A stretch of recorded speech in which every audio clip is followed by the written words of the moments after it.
Hello and welcome back to one of my favorite lessons in this course, AsyncIO with databases. So, databases are a crucial component of many applications, and AsyncIO provides us an excellent support for asynchronous databases operations. By leveraging asynchronous databases drivers, applications can be executed query concurrently, improving performance and resource utilization. So, each massive project has its own database because you don't want to save all the data of the project in a file. You want to save in an SQL or no SQL. You have a lot of databases. So why not working with AsyncIO while fetching or retrieving data from database? So AsyncIO provides various databases through asynchronous database drivers. So we have a driver for Postgres, for MongoDB, for RabbitMQ, for Redis, and for SQLite. I'm sure you can find a lot of more drivers for Elasticsearch and all of that, but these are the main drivers that I'm familiar with. So, in this lecture and in the next lecture, we will focus on SQLite because SQLite is very easy to install and it's very easy to use with Python. So, IO SQLite is an asynchronous databases driver for an SQLite, a lightweight and a serverless SQL database engine. So, SQLite is a very popular choice for embedded applications, prototypes, and a simple data storage need. So, I don't want us to install database and all of that. We can use SQLite. It's very simple. We only need the library, the module, and then we all good. So, AIO SQLite allow you to execute SQL queries asynchronously using the AsyncIO. So, let's dive to some examples. Okay, let's say we want to create a table. So, if we want to create a table, we can use the db.execute method. So, let's see in our code example, we have the main function, the async main function, and we open a connection to the database named database.db as db, and we do the following things. First of all, we execute the syntax of create table if not exist. So if the table is not exist in our database, we create the table. But SQL, it's like a table. It's like we have columns and rows. So each column has a name and a type.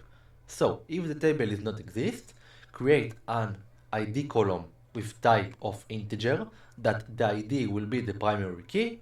If you don't know what is primary key, is all good. Primary key is like unique. You can't have two rows in the database in the table with the same ID. You can't have a row with ID 1 and a row with ID 1. It's impossible when you use a primary key. And the second column will be name from type text. So after that, we want to insert a row to the users table. So we insert it into users, a name with values of uh, John Doe. Okay, that's all. So after that, we use the db.commit to execute these two methods.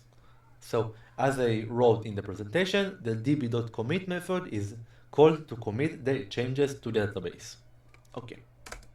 So we insert the data, how we can fetching the data. So we can use also the db.execute. But when we use the db.execute to retrieve data, we can use the cursor. So we use the db.execute to select star from users.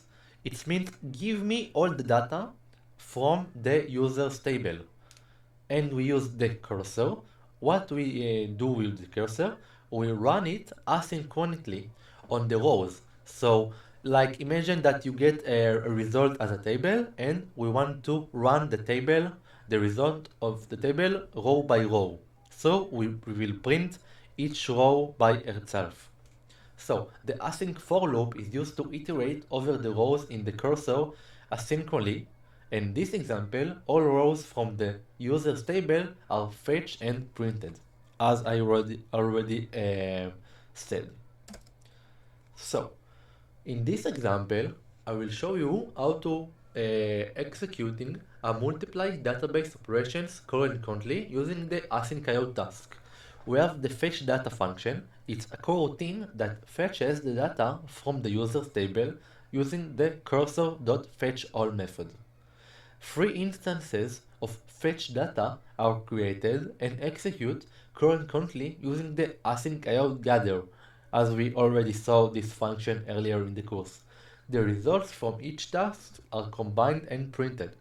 So, I explained you about the fetch data. Let's look at the main. We connect to the database. We create a list of three fetch data functions, and the results will be equal to a weight of asyncIO.gather, and we transfer the tasks.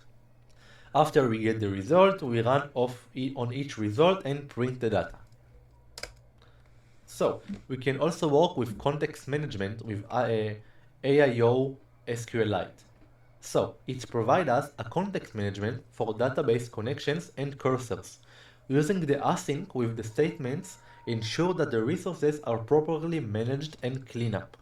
So cursors are automatically closed when leaving the cursor context, and database connections are closed when leaving the connection context.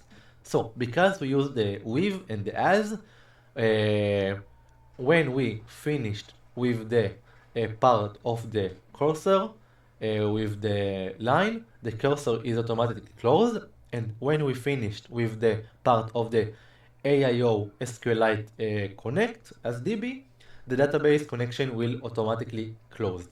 So it's like when you open a file in Python, you use the with open, and after you finish with the with, the file will close immediately, and you don't need to do a file.close.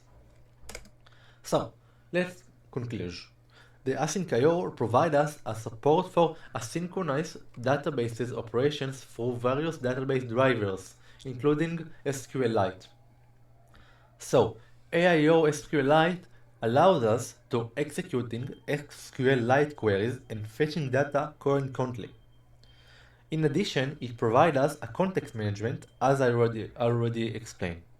So, by leveraging AsyncIO with databases like SQLite, it can significantly improve your scalability and performance for data-intensive applications. So, in the next lecture, let's jump to some code with SQLite. We will create our first database and we will retrieve data and insert data. I see you there. Bye bye.